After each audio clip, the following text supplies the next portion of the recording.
गर्देरी साहब, वजारतों के प्रोटोकॉल के बाद आम जिंदगी में वापस लौटना कैसा महसूस कर रहे हैं? हुकूमती प्रोटोकॉल याद तो आता होगा आपको? नहीं, ये हरगिज़ मुश्किल नहीं लगता मुझे। बल्कि एक बात मैं आपको सुनाता हूँ।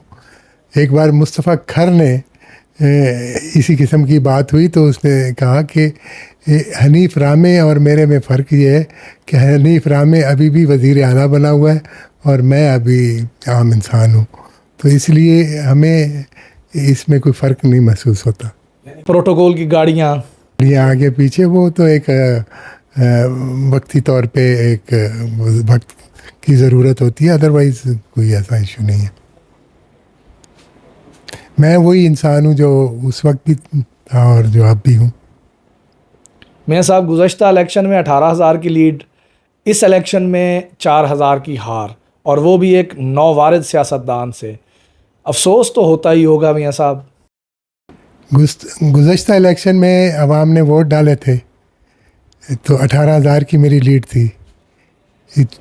2024 के इलेक्शन में फार्म 47 ने की बुनियाद पर रिज़ल्ट बने थे, इसलिए मेरे हार आ गई। आप समझते हैं कि आपके साथ भी फार्म 47 वाला मामला हुआ है?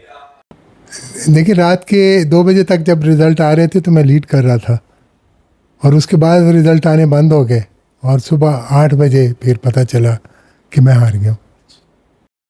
जीत के साथियों और हार के दोस्तों में कोई फ़र्क भी होता है सियासतदानों की नज़र में, या सब एक ही आंख से देखे जाते हैं और सब एक ही छड़ी से हाँके जाते हैं?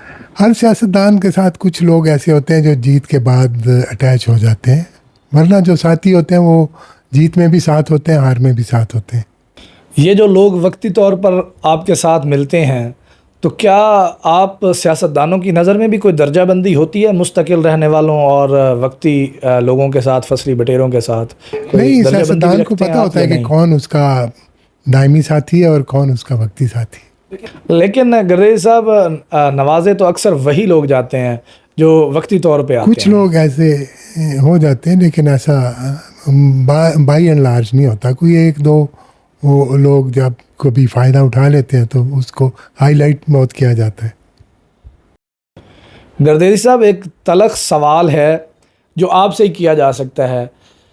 सैयद आबिद इमाम शाह साहब आपको रास नहीं आए, या आप सैयद आबिद इमाम शाह साहब को रास नहीं आए? हकीकत क्या है, ज़रा आज वो तो बताएं। इनफैक्ट जो ये 24 का इलेक्शन था ये हमें रास नहीं आया, फार्म 47 वाला।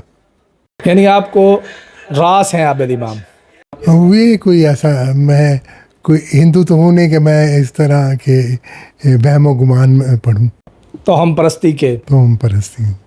गर्देरी साहब, आपकी सियासी तारीख़ बताती है कि आप जिन्हें भी नवाजते हैं वही आपके बदतरीन दुश्मन बन जाते हैं।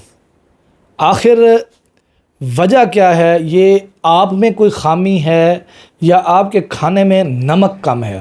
हकीकत क्या है? खाने में नमक वाली तो एक मिसाल बनी हुई है, लेकिन कुछ ऐसे वाक़यात हैं जिनको मैंने काफ़ी ऑब्लाइज भी किया है, लेकिन वो वक्त के साथ वो मेरे साथ नहीं रहे। ये बात आपकी काफ़ी हद तक सही है, लेकिन इसका मैं सही जवाब नहीं दे सकता कि क्या वजह है कि वो मेरे साथ कुछ लोग ऐसे नहीं रहे। आपने 2018 में पीटीआई को हराया, फिर जीत कर पीटीआई से ही वजारत ले ली। अब इस इलेक्शन में टिकट ही आपको मिली नहीं या आपने ली नहीं। इसे सियासी तौर पे बेवफाई कहा जाएगा या ये कोई मसलहत पसंदी है? मैंने जब से पीटीआई ज्वाइन की तब से आज तक मैंने पीटीआई के अलावा और किसी पार्टी के लिए टिकट की दरख्वास्त नहीं की। मैंने हमेशा पीटीआई के लिए ही टिकट की दरख्वास्त की, और इत्तेफाक की बात है कि पीटीआई ने अक्सर मुझे नज़रअंदाज किया, लेकिन मैं पीटीआई के साथ वैसे खड़ा रहा हूँ। जीतूँ हारूँ, पीटीआई के साथ खड़ा रहता। आज़ाद इलेक्शन लड़ा है आपने? इस दफ़ा भी पीटीआई ने मुझे टिकट नहीं दिया। यानी आप समझते हैं कि पीटीआई ने आपको टिकट नहीं दिया?